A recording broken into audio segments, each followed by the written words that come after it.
أعوذ بالله من الشيطان الرجيم.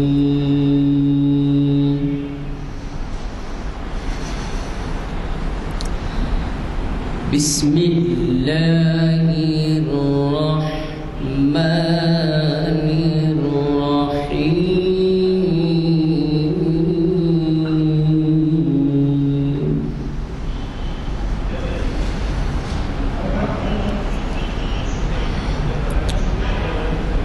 هو الله الذي لا إله إلا هو الملك القدوس السلام المؤمن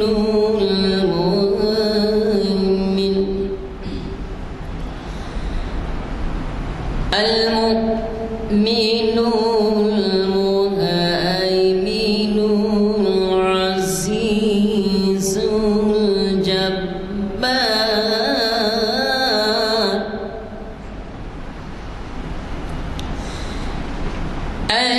المؤمن المهيمن العزيز الجبار المتكبر سبحان الله عما يشركون. هو الله الخالق البارئ المصور له الأسماء الحسنى يسبح له ما في السماوات والأرض وهو العزيز الحكيم. صدق الله العظيم.